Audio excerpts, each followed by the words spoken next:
Welcome, everybody, to another edition of the Awakening Podcast on American Family Radio. I'm your host, Bishop E.W. Jackson. Great to be with you again today. We've got a lot to talk about today. But first, let me just tell you that on Tuesday, May the 12th, we are hosting our Stand Awards dinner, and it is going to be a blockbuster time, I can tell you. We've been praying over this and believing God over it, and it is shaping up already. So would you please put it in your schedule?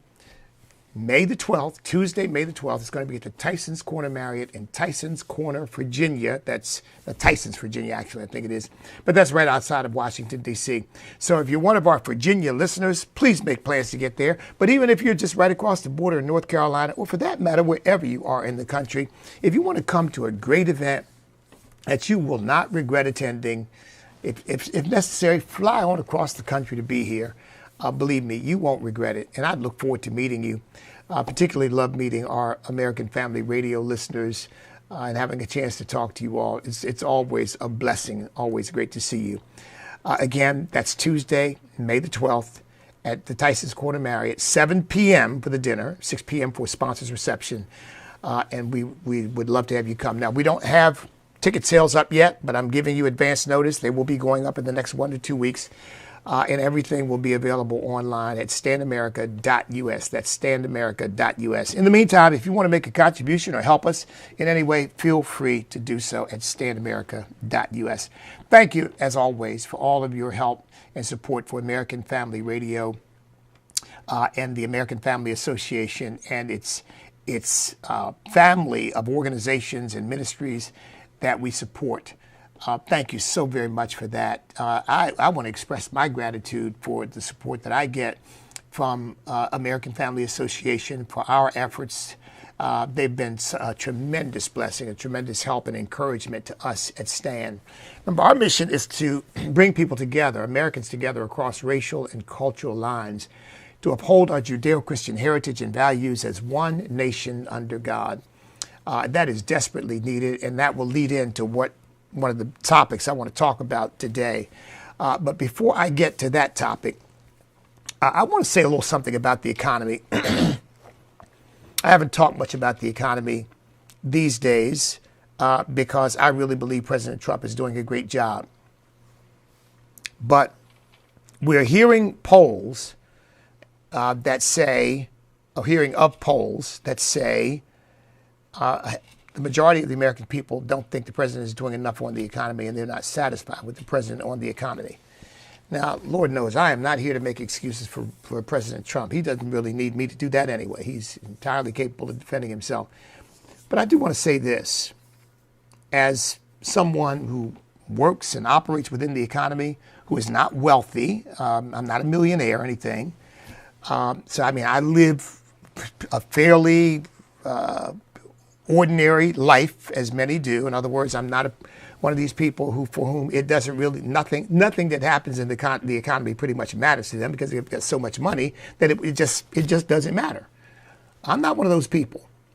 So I'm not insensitive to the vagaries of the economy. However, I think the most important thing for us to acknowledge is President Trump has brought energy prices down, and President Trump has gotten inflation down to a manageable rate. We were running close to 10% inflation at the height of Biden's inflationary debacle, his inflation disaster, when he washed all that money through the economy, like spending, it's an insult to drunken sailors to compare him to a drunken sailor, so I won't even do that. I mean, just spending like a man gone mad. And we all knew, every single one of us knew that this was going to, well, any thinking person who knows, who's got even a modicum of understanding of how a free market system works, understood that sending all of that printed money into the economy was going to spur inflation. And it started almost immediately. And as soon as it started, we were being told, oh, it's temporary, it's transitory, you know. Like, we got a trans economy now. You know, it'll change. Well, we all knew that wasn't true. I mean, again, any anybody who's reasonably economically literate knew that wasn't true. You know what it reminds me of? I'm sure all of you had this experience, right? You buy something or you're charged for something that you shouldn't be charged for, or you buy something that you don't want or whatever, and you need to get a refund, either because the store made a mistake or maybe you made a mistake. And I always say, you know, boy, they take that money out instantaneously. Boom, it's gone. But you never get it back instantaneously, almost ever. You hear, it'll take about 3 days. It'll take about 10 days. Well, I said, but they certainly don't put it back as quickly as they take it out. Well, you know, when inflation is allowed to run rampant in the economy, it's very easy to get it started by doing the stupid things that Joe Biden did. But it's very difficult to stop the consequences, because even when the inflation rate comes down, the prices don't come down. Generally speaking, when prices go up, they do not come down easily. So there's a process in which wages have to increase in order to catch up while inflation slows down. And that is not an overnight process. And that's what we're experiencing right now. I mean, the inflation rate is far, far better than it was. But I tell you what, some of the prices are still very high. And that is something it's going to take the president's entire term to probably correct, so that we finally feel like, okay, well, we're back where we were in the first Trump administration, where our income is kind of matching the price levels that we're seeing. I mean, folks, I don't eat a lot of beef, but I do eat some. And I like fillets, you know. I will never forget, I went and was buying 2 or 3 fillets. And I saw the price come up on the scale. And it finally triggered me, because I hadn't even thought about it. You know, I mean, again, we're not wealthy people, but I don't think about, let's put it this way. I'm not going to not buy the food I want because I feel like we really can't afford that. God, thank God. We're blessed to be able to get pretty much what we want. I mean, I can't go out and buy a yacht, but I can go out and buy a steak. And most of us are at that point, right? I looked down at the thing and I said, wait a minute, how much is this? He said, $33 a pound. I said, what? $33 a pound. Whoa. That's what it had gotten up to in Biden's inflation. And you know what? It hasn't really come down.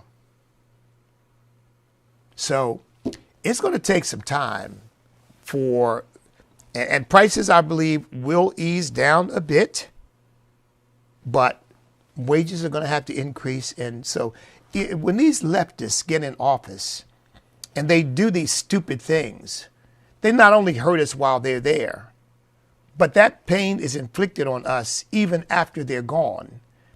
And unfortunately, President Trump, some people who are just not well-versed in the economy, don't really understand it, will blame him. Well, my prices are still too high, but it's not his fault. He didn't do it. But by bringing energy prices down, he has certainly brought inflation down. And I think eventually we will see some prices diminish. It's going to take some diminution in demand, if you will. It's going to take demand to ease up a little bit too, in order to bring some prices down. And demand, it's a testament to the prosperity of the American people that demand pretty much remains very, very high. I mean, you go visit friends, go visit family. You know what I always notice they've got around? Packages delivered. So I just wanted to get that out there on the economy, folks, so that you'd at least be reminded. When I see the majority of people think President Trump is not spending enough time or focusing enough on the economy, what they're really saying is, I don't feel the economic benefit yet of his administration. Now, that doesn't mean you're not getting any, but they're saying, I don't feel it yet. Remember, he's trying to get interest rates down on mortgages. That's going to be a tremendous blessing.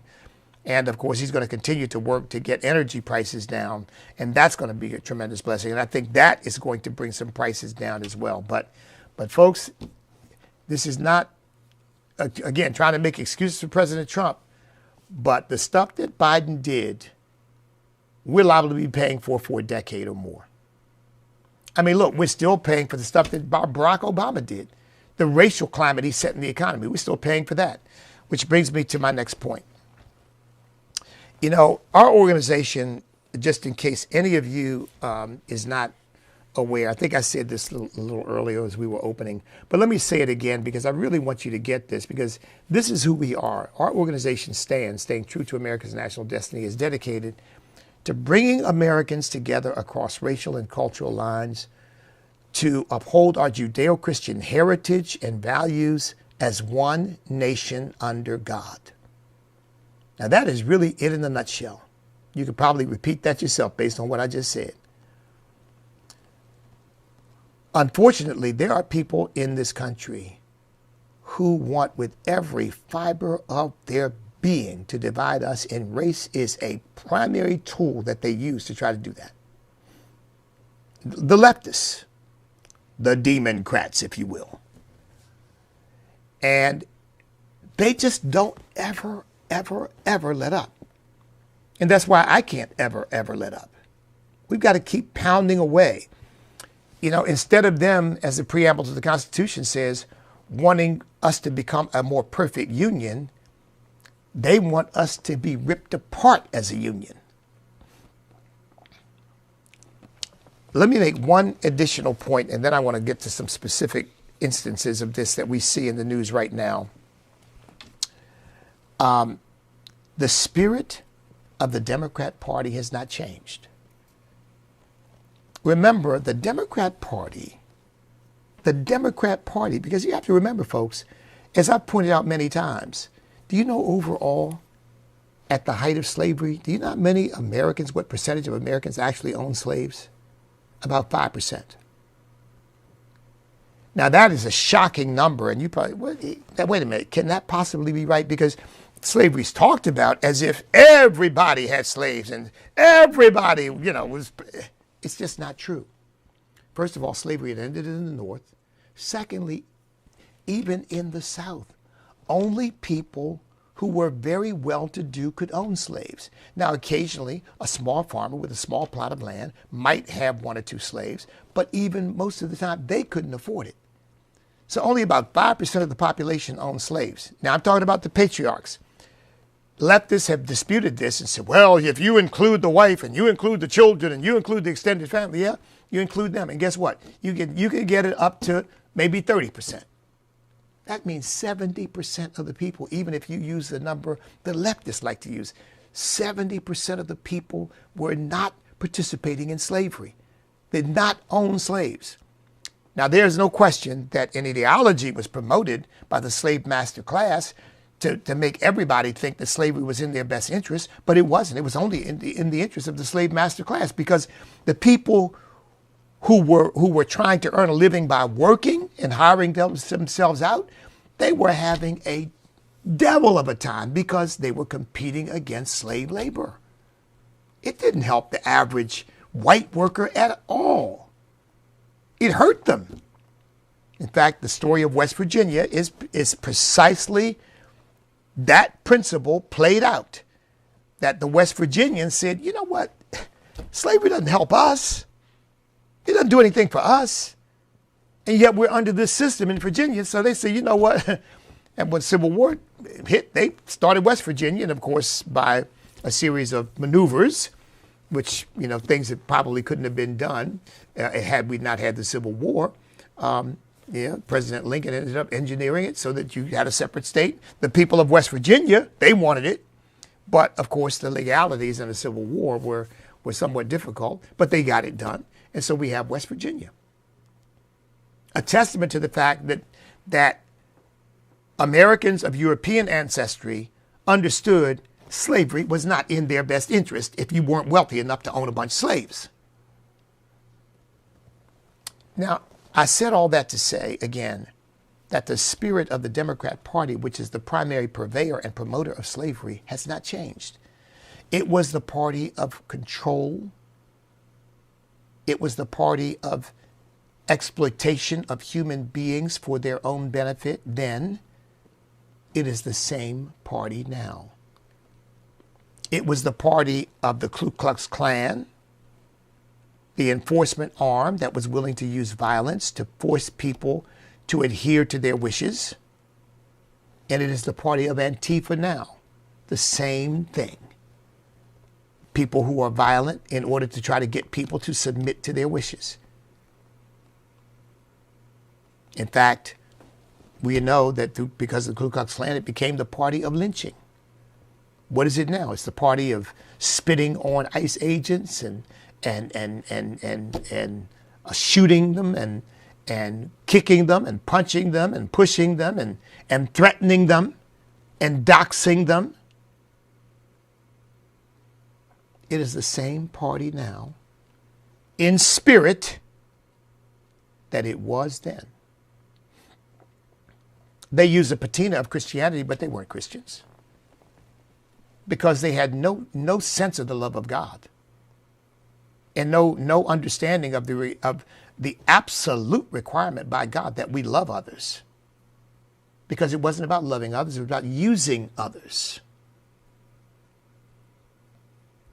Now, the Democrat Party is the same party today, but the packaging is different, no question. They're not lynching people.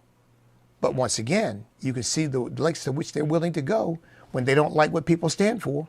I mean, it's the party that will crash a meeting at a university and threaten the speaker and throw pies, throw rocks sometimes, attack people physically, literally attack them. Some of these freelance reporters who are on college campuses in various places trying to get the story, their lives are threatened. It is the same party today as it was then. They just package themselves there. Well, now we're the party of liberation. No, they're actually the party of captivity. Because anybody who doesn't go along is subject to vicious, vehement attack by whatever means necessary.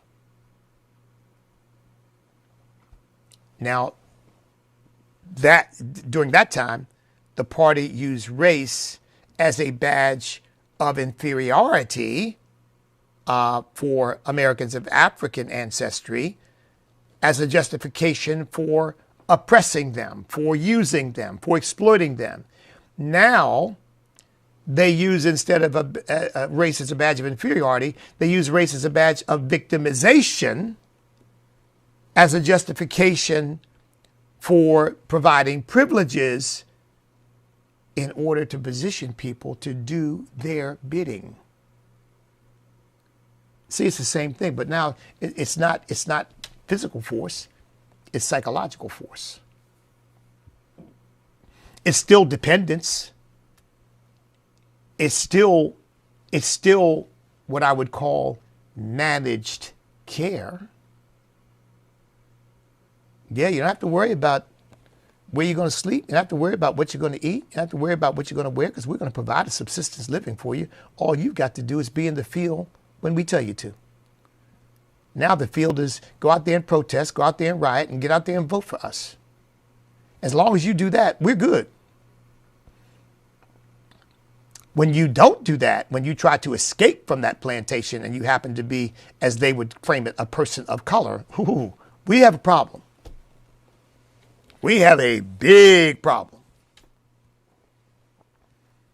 I've said part of the hostility against ICE agents and Border Patrol agents is the fact that the majority of Border Patrol agents, or I think it's a little bit better than the majority, are Hispanic, and about a third of the ICE agents are Hispanic, and they particularly hate them because they feel like they are slaves that escaped the plantation.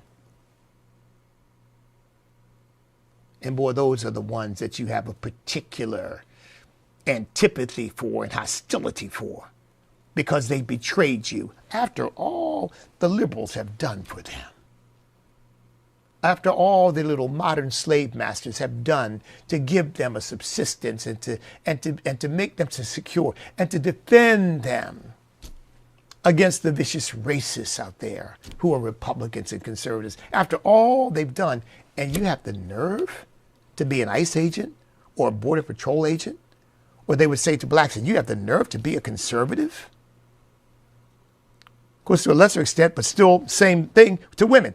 You have the nerve to be a conservative after all we've done for you? Like the slave master who catches a slave and whips him and says, I've done so much for you. How dare you try to escape? Have you no gratitude?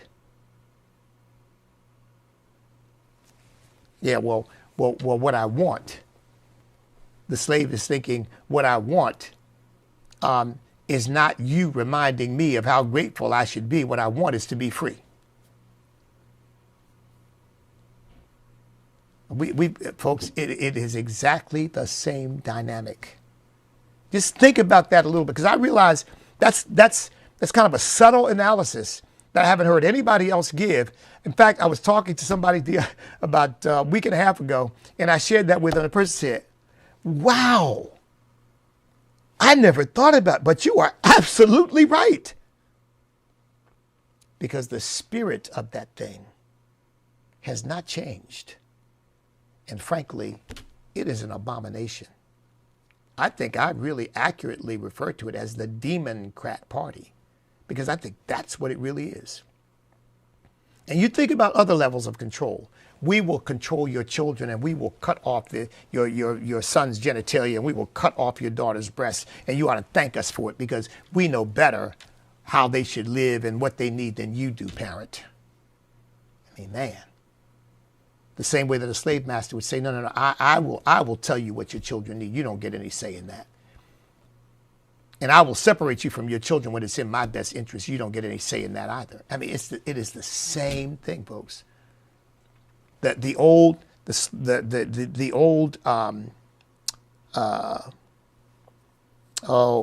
you know what I'm thinking of, but the old rules, the slave codes, it's called. The old slave code said you cannot teach a black person to read and write.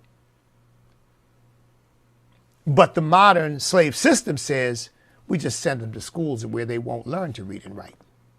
And we keep them there so that when their parents say, well, what about school choice? What about my being able to send my child to a different school? They say, no, that's not in your best interest. And we know what's in your best interest. Over 70% of children, of parents in inner cities want to be able to have the option of sending their child to a different school, a private school. They would accept vouchers, scholarships, whatever's available. But the Democrats always say, no, they can stay right where they are, because we know what's best. And reading and writing and being educated and thinking for themselves is not what's in their best interest, because that's not what they need. What they need is to think the way we want them to think. I don't know whether you saw Charlie Kirk. There's a program in his name, of course, hosted by a couple of guys.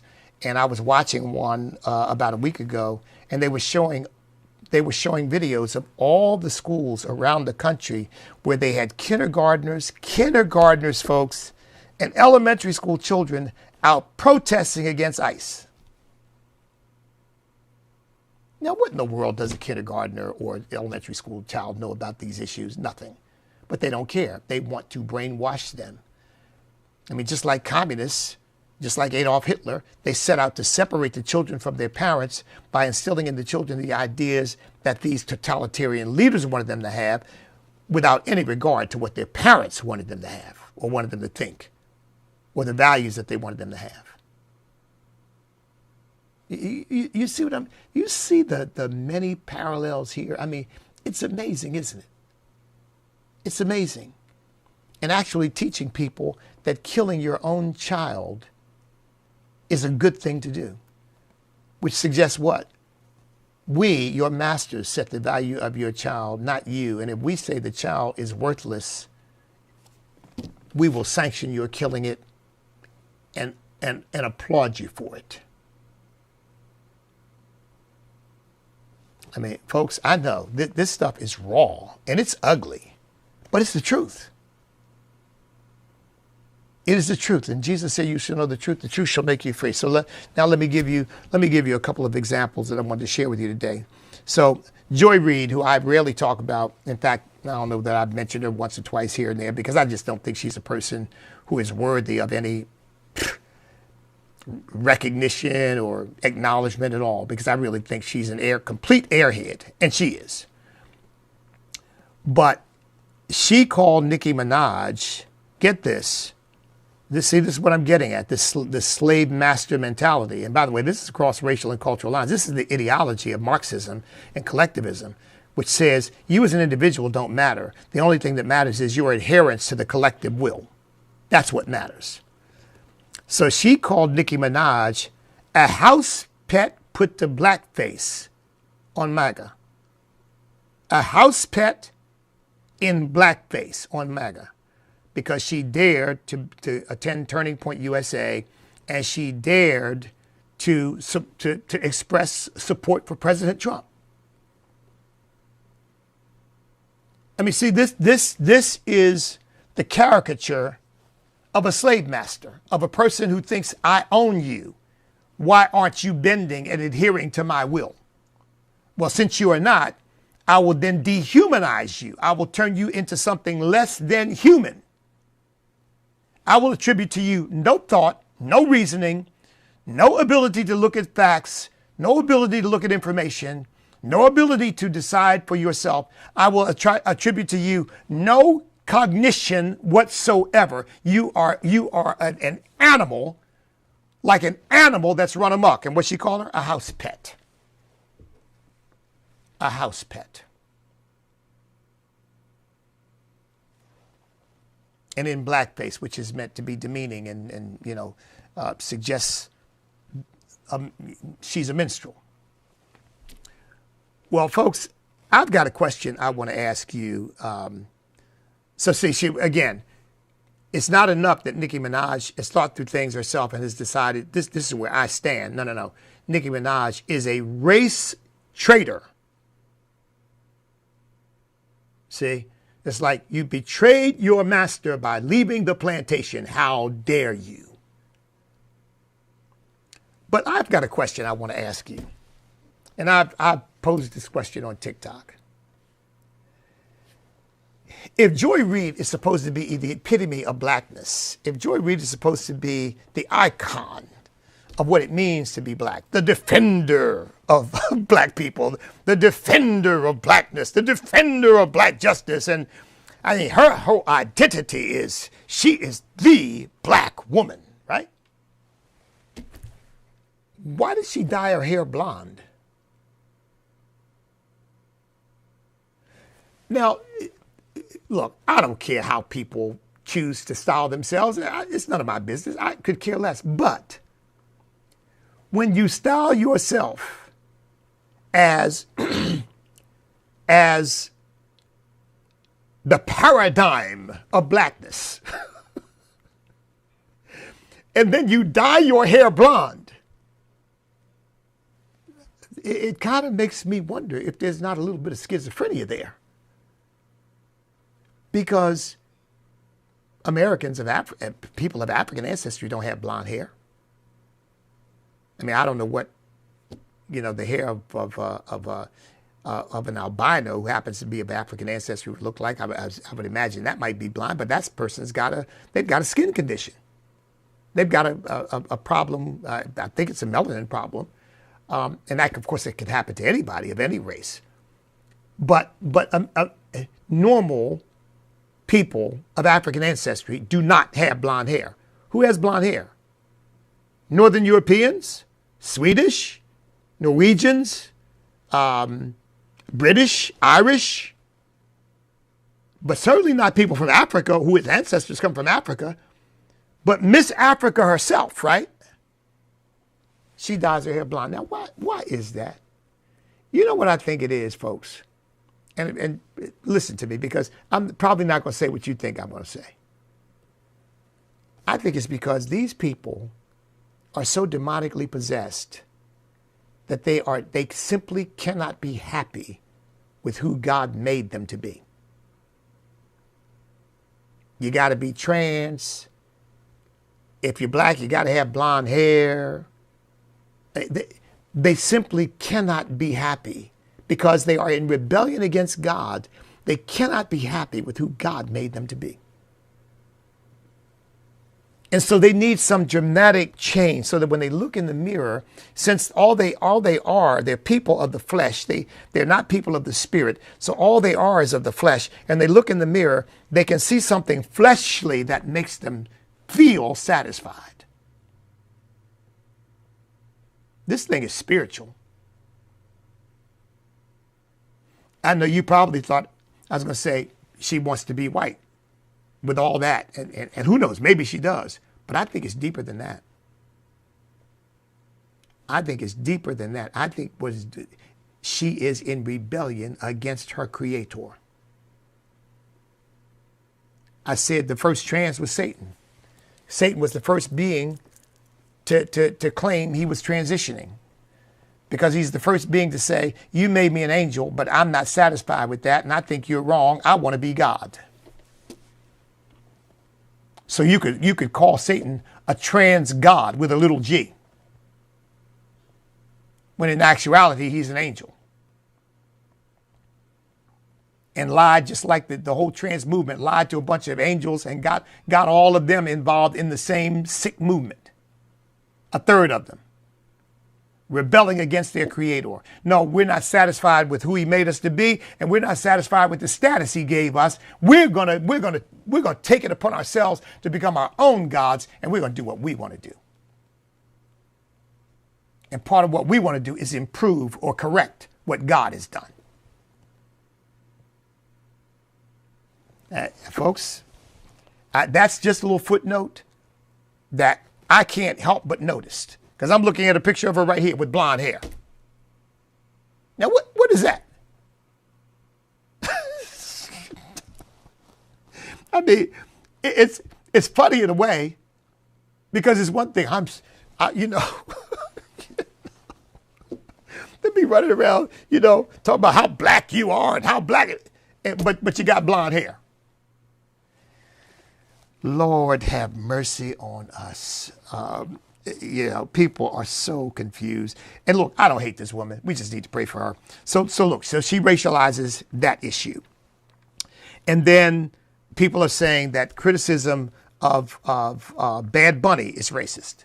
Well, Bad Bunny is just a fool. He's just a demonic fool. I mean, first of all, he rails against America's immigration policy with being too stupid to understand that every nation has the right, as a sovereign nation, to determine who enters its borders, who crosses into the nation, and who cannot, who may and who may not.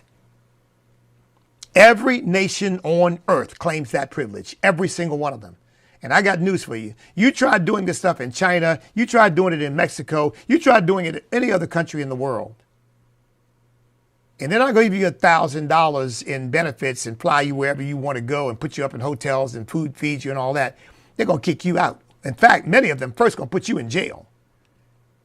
And it won't be a jail like American jails, where you get fed and you get clothed and you get 3 meals a day and you get to sleep and you get, no. It's going to be a torture chamber.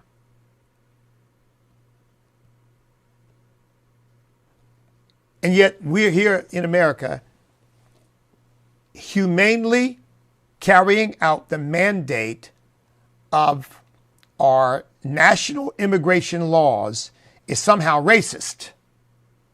So Bad Bunny's accused us of racist, but he comes to America and he sings. And when he sings, completely disrespecting the American people who speak English. We are an English-speaking country. Thank you very much. No disrespect meant to the Spanish, but we are an English-speaking country. And he comes in here and sings a whole halftime show in Spanish. Now, what is that? What is that? But I'll tell you what it is. It's in your face, Americans. I don't like America and I don't like you, But I've got an idiot named Roger Goodell who's willing to pay me who knows how many millions of dollars to stand here and insult you. So I'm going to do it. So you just stand there and take it. But you can't criticize that because that's racist. And again, as another footnote, folks, I can't even fathom how reprobate Roger Goodell is. I really can't. He had the nerve to say that Bad Bunny's performance was going to be a unifying moment. Unifying for who? All the demons that he possesses and that Bad Bunny possesses and everybody else who thought this was a great thing possess? Look, I forgot all about the Super Bowl. I'll be very honest, folks. I've so written the NFL off. I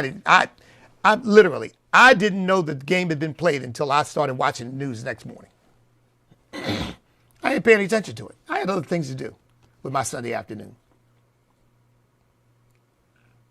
But you can't call this out because after all, that makes you a racist. Oh, and you can't call out the fact that the NFL for the Super Bowl played the black national anthem because, I mean, my goodness, you can't say that. That makes you a racist.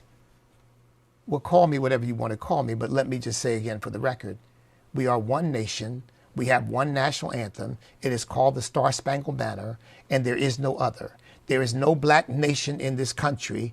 There are American citizens who happen to be black or happen to be people of African ancestry, but they are simply American citizens in one nation, which is called the United States of America.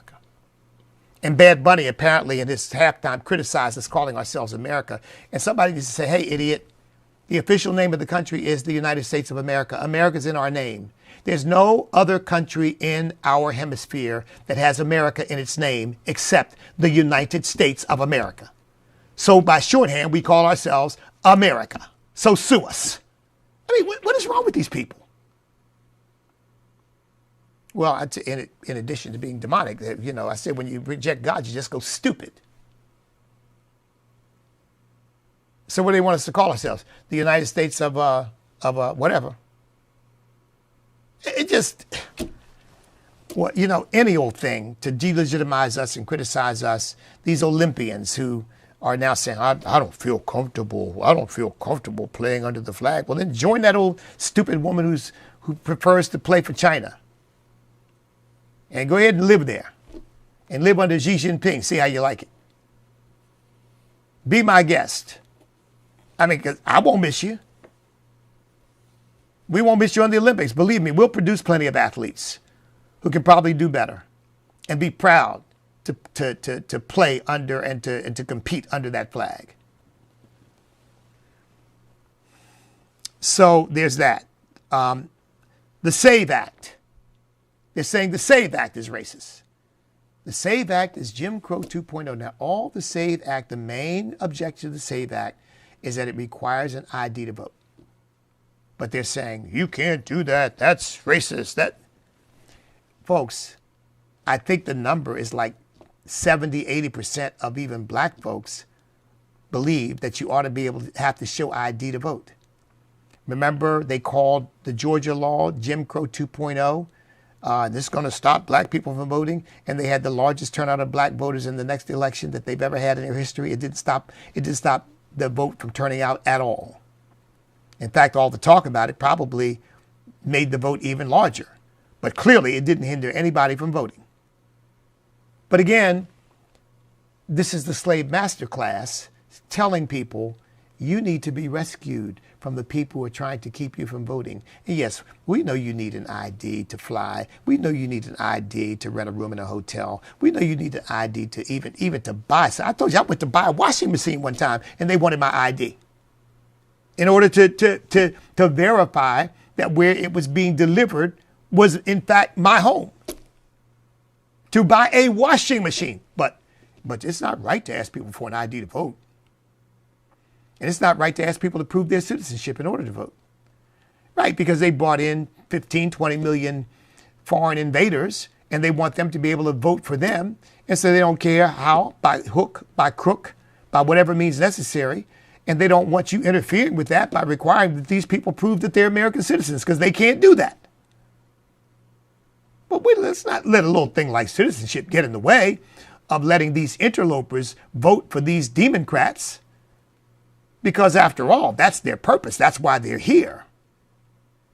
Again, to join their slave master, to join their slave class, so that they can riot when they need them to riot, protest when they need them to protest, vote when they need them to vote, and vote for whom they tell them to vote. And for that, they'll give you subsistence existence. They'll give you some welfare. They'll give you some food stamps. They'll give you some housing maybe. And they'll give you some other little bennies and goodies and pat you on the head and tell you be a good boy and be a good girl and just be available when we call on you. I mean, folks, this is what we're dealing with. And I said all that simply to say, that's why what I really believe what we do at Stand is so very, very important, because Jesus said in Matthew 12:25, a house divided against itself cannot stand, and a kingdom divided against itself is brought to desolation. I don't want America brought to desolation, do you? But I tell you, there are people who do, because what they think is that out of the ashes, they will emerge as the dictators of the nation. They keep accusing Donald Trump of wanting to be a dictator. They're the ones who want to be dictators. Have you all seen the news of what they're trying to do in Virginia? I mean, Abigail Spanberger is just going, she and these Democrats are just going crazy. I mean, they want to tax, look, they want to impose a tax on deliveries. You know, you pay tax on the retail of the product you're buying. They want to tax the delivery. President Trump wants to reduce taxes and wants to not tax people for tips and overtime and so forth. These people are looking for ways to increase taxes on everything. 11% additional tax on any firearm. I think we're at 6% now. That means you buy a firearm, you would pay a 17% tax on the firearm. I mean, to me, that's a violation of the Second Amendment right there. Why are you singling out firearms? Firearms are mentioned in the Constitution of the United States. But mattresses and bicycles and other stuff is not. But you want to tax the very thing that the Constitution says the right to keep and bear shall not be infringed. But that's what you want to tax, because they don't want the American people to have the level of independence that allows us to defend ourselves. They don't want that. They don't want you independent. They want you dependent.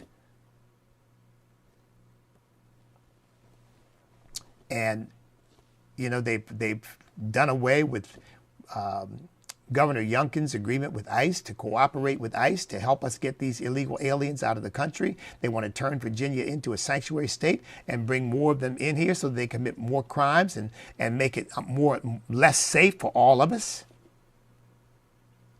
Because again, they need those slaves for their own benefit. They don't care how many children are trafficked. They don't care how many people die of fentanyl. They don't care how many people are killed on the way here. They don't care how much power they put in the hands of these cartels. The only thing they care is that in the end, they have power and their opponents do not. That's the only thing that matters. And isn't that the way a slave master thinks? The only thing that matters is that I have the power and my slaves do not.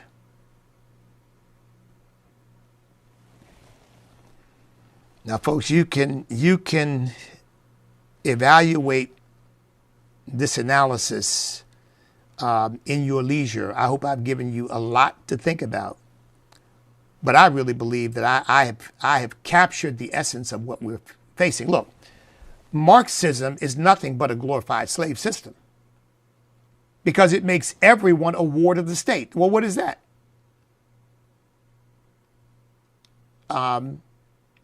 There's a fighter named Rigondeaux, who I don't know whether he's still fighting, but I used to watch him years ago, going back 5, 6, 7 years, and he was from Cuba. And he would tell the story of how he ultimately had to escape from Cuba. See, because slaves aren't allowed to leave the plantation. He had to escape from Cuba. And the first time he got caught. And when he got caught, they took away from him the only possession that he had, the only thing that he had as a young man, which was a bicycle, and they took that from him. It was confiscated because he had proved to be an enemy of the state. So he could not have a bicycle. And that's slavery. You're my slave. I give you certain things as a privilege as long as you behave yourself. And when you don't behave yourself, guess what? I take those things away because you don't deserve them. That's all Marxism is, a glorified slave system. But that's what they want for us. In order to get there, they've got to delegitimize our country in every way. And race is one of the ways they use to delegitimize America. Now, we're coming up to the 250th anniversary of our country. And of course, we know the two things that are constantly, this woman Eilish, she got herself into trouble, living apparently on what was once tribal land, saying that you can't be illegal on stolen land. Well, apparently she's the illegal one because the tribes that once operated, lived on that land, pointed out that her home was on some of that stolen land she was talking about. I haven't heard anything about her giving it away. Have you? Apparently it's a $14 million mansion. I haven't heard the next day she said, you know, I didn't know that my house was on stolen land. I am ceding the deed over to this tribe. And I will go live in an apartment building.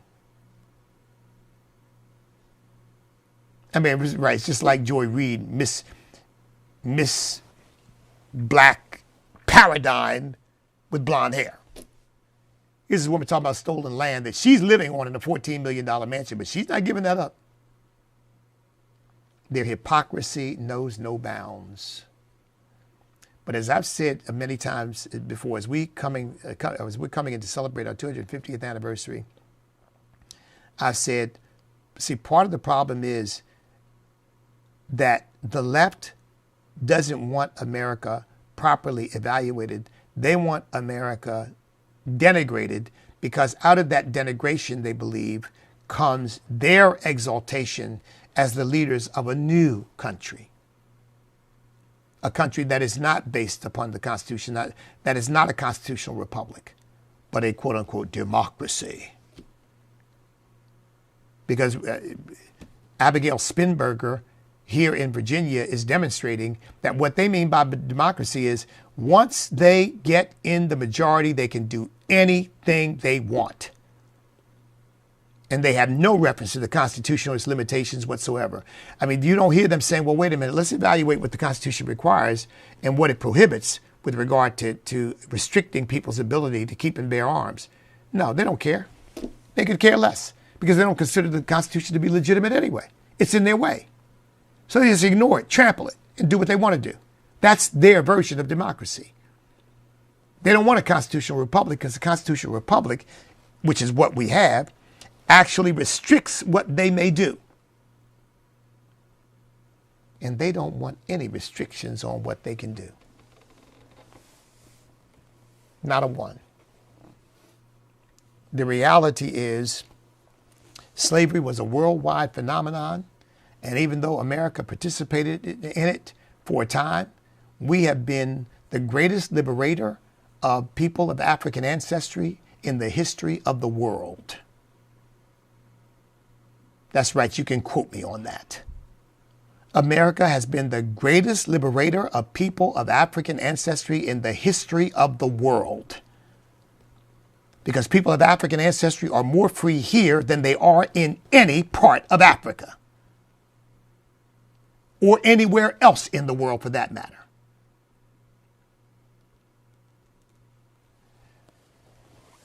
These people need to get a revelation. Well, look, that's going to do it. I've got to go, but I hope this has been stimulating and giving you a lot to think about, particularly as we move toward our 250th anniversary as a nation. If you'd like to help us to continue the mission that God has given us, bringing Americans together across racial and cultural lines to uphold our Judeo-Christian heritage, values, as one nation under God. Go to standamerica.us. That's standamerica.us. We ask for always three things. Pray for us. Volunteer to help us. We do have volunteer roles that we need fulfilled as ambassadors, as people who found chapters in your area.